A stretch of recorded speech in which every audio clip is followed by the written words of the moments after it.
Hello बच्चों, आप सभी का फिजिक्स चूरमा पे स्वागत है। जहां पर कंसेप्ट है इतने सिंपल जितना कि चूरमा। आज हम नीट एक्सपेक्टेड आरपीवाईक्यू क्वेश्चन की जो अपनी सीरीज चल रही है उसके लिए अपना जो चैप्टर है वो आज है ग्रेविटेशन। तो ग्रेविटेशन का पहला क्वेश्चन देखते हैं बच्चों क्या कहता है। ग्रेविटेशन का पहला क्वेश्चन आपके सामने ये रहा कि spherical planet has a mass mp and diameter dp, a particle of mass m falling freely near the surface of this planet will experience an acceleration due to gravity। बच्चों जो acceleration due to gravity होता है वो हमें पता है g is equal to होता है g mass of the planet divide में रेडियस का स्क्वायर, और रेडियस को लिख सकते हैं डायमीटर का बाय 2 यानी कि डायमीटर का आधा। तो रेडियस का स्क्वायर करूंगा तो डायमीटर का स्क्वायर, और नीचे 2 है जो नीचे 2 आएगा 2 का स्क्वायर ऊपर चला जाएगा 4, तो 4 GMP डिवाइड में dp का स्क्वायर, 4 GMP डिवाइड में dp का स्क्वायर। आई होप आपको ये चीज समझ आ गई होगी बच्चों, आई होप आपको ये चीज समझ आ गई होगी कि g इज इक्वल टू होता है gm by r square, r को लिख दिया d बाय 2 का स्क्वायर करूंगा तो d स्क्वायर बाय 4। अगला सवाल देखिए बच्चों क्या कहता है। अगला सवाल आपके सामने ये रहा, a geostationary satellite is orbiting the earth at a height of 5 r above that surface of earth, the r being the radius of the earth, the time period of the another satellite in hours at a height of 2 r from the surface of earth। बच्चों हमें पता है t square directly proportional होता है r cube, तो t जो geostationary satellite होता है उसका टाइम पीरियड होता है 24 और उसकी हाइट जो है 5 r सरफेस से है तो सेंटर से हो जाएगी 6 r का क्यूब। और अब टाइम पीरियड स्क्वायर पूछा है, जब हाइट 2 r है तो सेंटर से हो जाएगी 3r का क्यूब। इनको डिवाइड कर देते हैं, r से r 3 से 2 का क्यूब होता है बच्चों, 2 का क्यूब होता है 8, तो 24 गुना 24 डिवाइड में 8 is equal to T square. 8 से गया 3, 24 दिया 72 का रूट आपका टाइम पीरियड आया, मतलब 6√2r, मतलब 6√2r।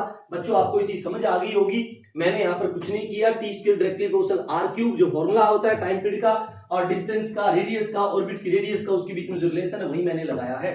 अगला सवाल देखते हैं बच्चों क्या कहता है। अगला सवाल ये रहा, the height at which the weight of the body become 1/16 its weight on the surface of earth। बच्चों वेट का दूसरा नाम होता है, वेट का दूसरा नाम होता है ग्रेविटी, क्योंकि वेट होता है mg, तो मास तो बदलता नहीं है, ग्रेविटी बदलती है, तो इसका मतलब वेट का मतलब ग्रेविटी में चेंज। तो ये कह रहा है कि वेट बिकम 1/16 मतलब ग्रेविटी बन गई है 1/16। बच्चों हाइट के अकॉर्डिंग ग्रेविटी होती है g डिवाइड में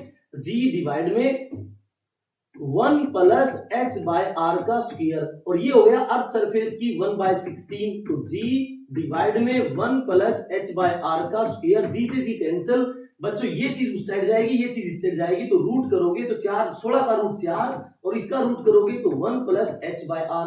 एक उस साइड जाके घटाओगे तो 3 is equal to h by r, तो बच्चों h बराबर आया 3r, तो आपकी हाइट आ गई 3r, आपकी हाइट आ गई बच्चों 3r। आई होप आपको ये चीज समझ आ गई होगी। बिल्कुल आसान से सवाल है, कोई रॉकेट साइंस तो है नहीं, बस फॉर्मूला बेस्ड न्यूमेरिकल्स हैं, आपको ये चीज आ जानी चाहिए। अगला सवाल देखते हैं बच्चों क्या कहता है। A body of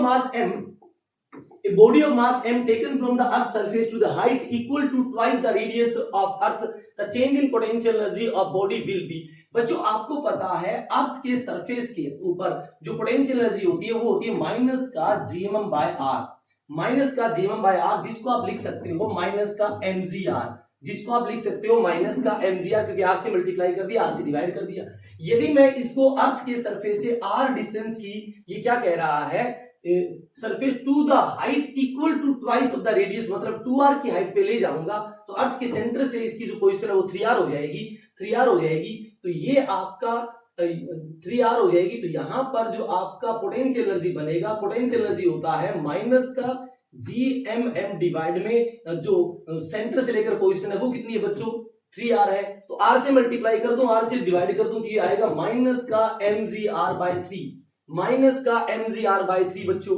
अब आपसे पूछा है कि बताइए चेंज कितना हुआ, तो ये माइनस का mgr है, ये माइनस का mgr बाय 3 है, तो मैं लिखूंगा माइनस का mgr बाय 3, माइनस घटाऊंगा तो प्लस का mgr हो जाएगा। एक में से 1/3 घटाऊंगा तो बच्चों 2/3 mgr आपका आंसर होगा, 2/3 mgr आपका आंसर होगा। कोई रॉकेट साइंस नहीं है, पोटेंशियल एनर्जी का फॉर्मूला आना चाहिए और फाइनल माइनस इनिशियल कर देंगे बच्चों, चेंज आ जाएगा। अगला सवाल बच्चों ये रहा, infinite number of bodies infinite number of body, each of mass 2 kilogram, are situated on the x-axis at a distance of 1, 2, 4, 8 meter respectively from the origin. Thus resulting gravitational potential due to this system at the origin will be. बच्चों ये मान लेते हैं origin, ये 1 metre की, ये 2 metre की, ये 4 मीटर की, ये 8 मीटर की, so on infinity पे है. यहाँ पे बच्चों 2 किलोग्राम मास है, यहाँ पे भी 2 किलोग्राम मास है, यहाँ पे भी 2 किलोग्राम मास है, यहाँ पे भी 2 किलोग्राम मास है. और बच्चों आपको पता है ग्रेविटेशनल पोटेंशियल का जो फॉर्मूला होता है वो होता है माइनस जीएम बाय आर.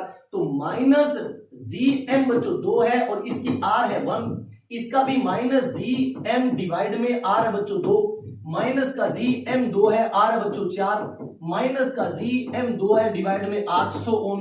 बच्चों इसमें माइनस 2g कॉमन आ जाएगा, अंदर बचेगा 1 + 1/2 + 1/4 + 1/8. सो आपको दिख रहा होगा ये एक जीपी है जिसका कॉमन रेशियो 1/2 है, ये एक जीपी है जिसका कॉमन रेशियो 1/2 है. तो माइनस का 2g और जब कॉमन रेशियो 1/2 है तो जीपी के इनफाइनाइट टर्म का सम निकालने का फॉर्मूला होता है ए फर्स्ट टर्म बच्चों 1 है डिवाइड में 1 माइनस आर, कॉमन रेशियो बच्चों 1/2/1 1/2 है. तो 1 में से 1/2 घटाओगे तो 1/2 2 ऊपर जाएगा तो 2 × 2 आंसर आ गया बच्चों माइनस का 4g. आंसर आ गया बच्चों माइनस का 4g. आई होप आपको ये चीज समझ आ गई होगी. एक बार पॉज करें फिर देखें. आपको बिल्कुल यदि आपको लग रहा है कि फास्ट है तो आप थोड़ा सा स्लो करके इसको देखिए, आपको चीज समझ आ जाएगी. अगला सवाल देखिए बच्चों क्या कहता है. अगला सवाल बच्चों, और तेज इसलिए कि बच्चों लास्ट रिवीजन चल रहा है तो एग्जाम के लिए आपके पास इतना समय नहीं है कि आप आराम से करें. अब आपको लड़ना है, हर न्यूमेरिकल सोल्व करना है, हर पीवाईक्यू एक एक करके आपको एग्जाम में बैठना है. अगला सवाल देखिए बच्चों क्या कहता है. अगला सवाल बच्चों ये रहा आपके सामने. ये कहता है ब्लैक होल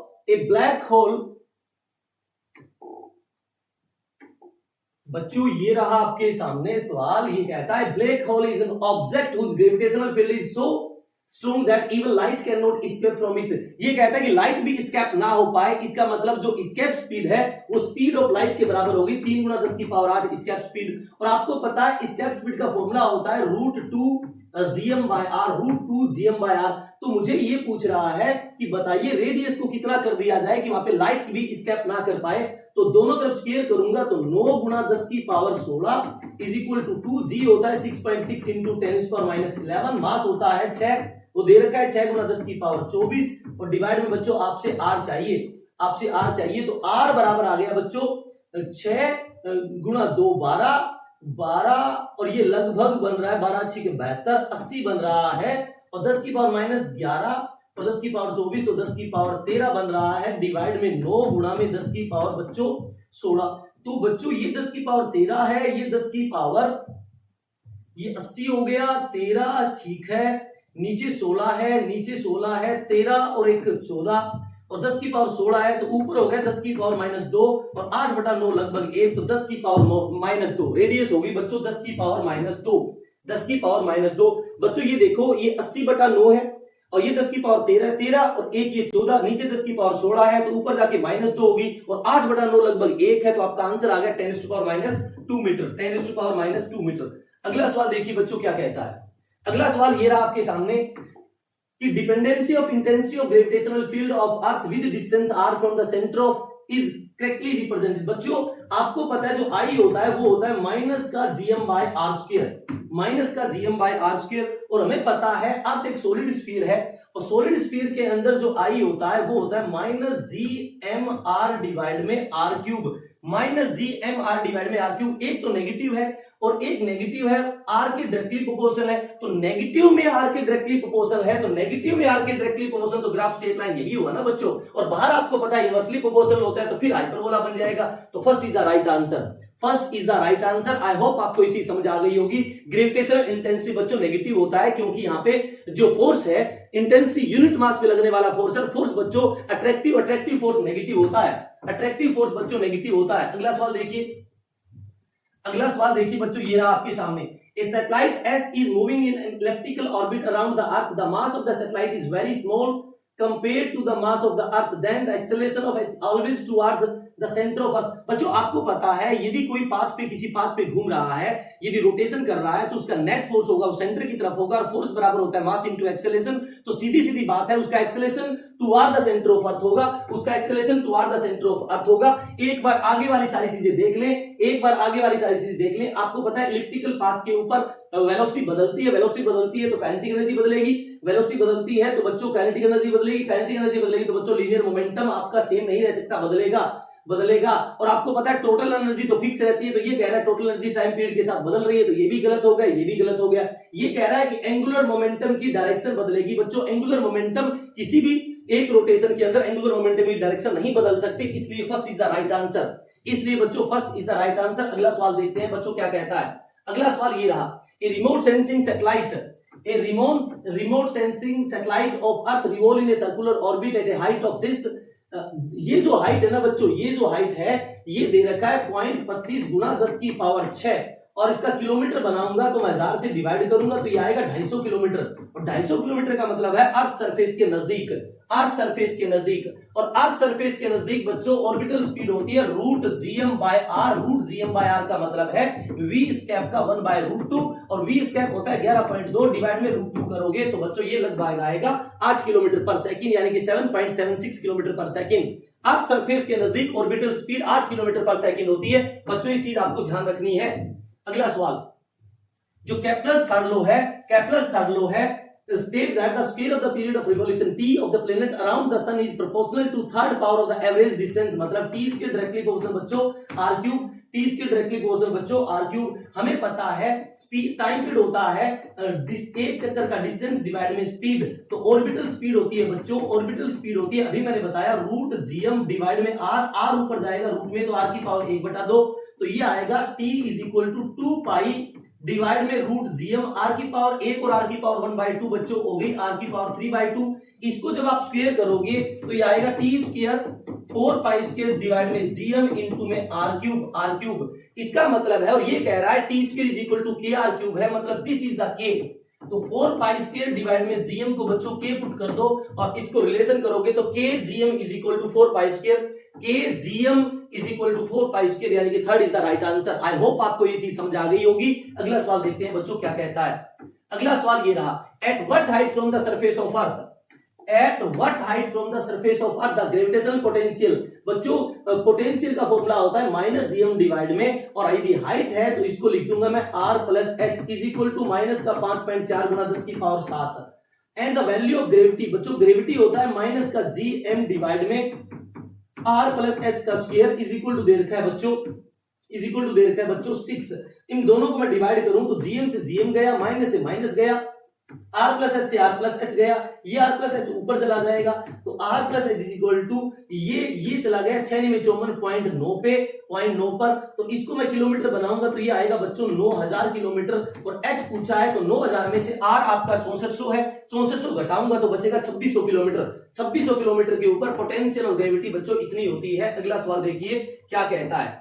अगला सवाल ये रहा, the ratio of escape velocity, the ratio of escape velocity at earth VE to the escape velocity at the planet whose radius and mean density। बच्चों v escape बराबर होता है √2g, m होता है मास होता है रो इनटू वॉल्यूम 4/3 पाई r cube, और divide में बच्चों r, एक r से एक r कैंसिल हो जाएगा, r की पावर 2 बचेगी, तो बच्चों v escape डायरेक्टली प्रोपोर्शनल हो गया रो इनटू रेडियस का स्क्वायर, रो इनटू रेडियस का स्क्वायर। तो ये अर्थ के लिए है, तो किसी प्लेनेट के लिए कितना हो जाएगा, रो दे रखा है 2 टाइम्स और रेडियस भी दे रखी है ट्वाइस, तो 2r का स्क्वायर करूंगा तो बच्चों 4r का स्क्वायर, 4 दूनी 8, 8 का रूट करूंगा तो 2√2 और अंदर बचा रो r स्क्वायर, यानी कि this is the escape velocity of Earth. इन दोनों का रेशियो लूंगा तो बच्चों 2√2 आपका आंसर आ गया, 1:2√2 आपका आंसर है, 1:2√2 बच्चों आपका आंसर है। अगला सवाल देखिए क्या कहता है। अगला सवाल बच्चों ये रहा आपके सामने, the starting from the center of the earth having radius r, the radiation of g is shown in the। आपको पता है सेंटर से सरफेस तक ग्रेविटी बढ़ती है, उसके बाद इनवर्सली प्रोपोर्शनल, तो सेंटर से सरफेस तक बच्चों बढ़ती है, उसके बाद इनवर्सली प्रोपोर्शनल, तो सेंटर से सरफेस तक बढ़ती है, डायरेक्टली प्रोपोर्शनल r होती है, तो second is answer right answer. अगला सवाल देखिए बच्चों क्या कहता है, A satellite of mass m is orbiting the earth of radius r at a height h from the surface, the total energy of the satellite in terms of g naught, बच्चों total energy satellite की होती है minus का G M divide में centre से लेकर position, और centre से लेकर पोजीशन क्या कह रहा है, at a height of H from the it's earth surface, तो इसको लिख दूंगा बच्चों आर प्लस एच, इसको लिख दूंगा आर प्लस एच। अब मुझे पता है कि आंसर देना है जी नोट की फॉर्म में, तो मैंने इसको आर स्क्वायर से डिवाइड कर दिया, आर स्क्वायर से मल्टीप्लाई कर दिया, तो बच्चों जी एम डिवाइड में आर स्क्वायर होता है जी नोट, तो आंसर आ गया माइनस का M G naught are square divide में आर प्लस एच, माइनस का M G naught are square minus का M G naught are square divide में आर प्लस एच। ऐसा कोई आपका आंसर है क्या? माइनस का क्या पूछ रहा है, टोटल एनर्जी, टोटल एनर्जी के बेटा नीचे 2 हो रहा है, माइनस जी एम डिवाइड में 2r होता है, तो नीचे 2 हो रहा आएगा, तो माइनस का M G naught are square divide में 2 इंटू आर प्लस एच, तो ये रहा आपका answer, second is the right answer, second the right answer. बच्चों टोटल एनर्जी होती है काइनेटिक प्लस पोटेंशियल, काइनेटिक होती है आपकी जीएम डिवाइड में 2r, और पोटेंशियल होती है माइनस जीएम बाय r, इसको सोल्व करेंगे तो माइनस जीएम बाय 2r आपकी टोटल एनर्जी आती है, मैकेनिकल एनर्जी, इसलिए नीचे 2 लगाया। अगला सवाल देखते हैं बच्चों क्या कहता है। अगला सवाल ये रहा, the acceleration due to gravity at a height of 1 kilometer above the earth is same. आपको पता है हाइट के according at a height 1 kilometer above the earth is the same as at a depth d below the surface of earth। बच्चों आपको पता है किसी height के ऊपर g इज इक्वल टू होता है g डिवाइड में 1 प्लस एच बाय आर का square, 1 plus H by R का स्क्वायर, ये होता है फॉर्मूला, ये होता है बच्चों फॉर्मूला। तो ये कह रहा है acceleration due to gravity at height of 1 kilometer, यानी हाइट वेरी वेरी स्मॉल है, तो स्मॉल हाइट के कारण बच्चों जो चेंज होता है ना, चेंज आता है स्मॉल हाइट के कारण जो बच्चों चेंज आता है ना, वो होता है 2h बाय r इंटू जी, ये तो है हाइट के अकॉर्डिंग, और चेंज इन ग्रेविटी डेप्थ के अकॉर्डिंग होता है बच्चों g into X by R, और ये कह रहा है कि वहां पे ग्रेविटी सेम है, तो इसका मतलब चेंज भी सेम होगा, तो मैं हाइट के अकॉर्डिंग चेंज और डेप्थ के अकॉर्डिंग चेंज को बच्चों बराबर कर दिया, जी बाय आर से जी बाय आर कैंसिल, और हाइट देखिए 1 किलोमीटर, तो 2 इंटू 1 2, यानी कि डेप्थ आएगी 2 किलोमीटर, यानी कि जो ग्रेविटी 1 किलोमीटर की हाइट पे होती है वो सेम ग्रेविटी 2 किलोमीटर की डेप्थ पे होगी। आई होप आपको ये चीज समझ आ गई होगी। तो बच्चों ये बहुत एक्सपेक्टेड सवाल है आने वाले नीट 2026 के लिए, आई होप आपको ये चीज समझ आ गई होगी। तो आप फिजिक्स चूरमा के साथ बने रहें, अगला जो टॉपिक होगा वो होगा मैकेनिकल प्रॉपर्टीज ऑफ सॉलिड, और बच्चों हम फिजिक्स चूरमा के ऊपर एक 11th क्लास के फॉर्मूला रिवीजन की क्लास लेने जा रहे हैं आने वाले संडे को 12 अप्रैल को 4 बजे शाम को लाइव। तो आप फिजिक्स चूरमा को एक बार लाइक एंड सब्सक्राइब जरूर करें, क्योंकि यहाँ पे फिजिक्स है इतने सिंपल जितना की चूरमा। ऑल द बेस्ट बच्चों, टाटा बाय बाय।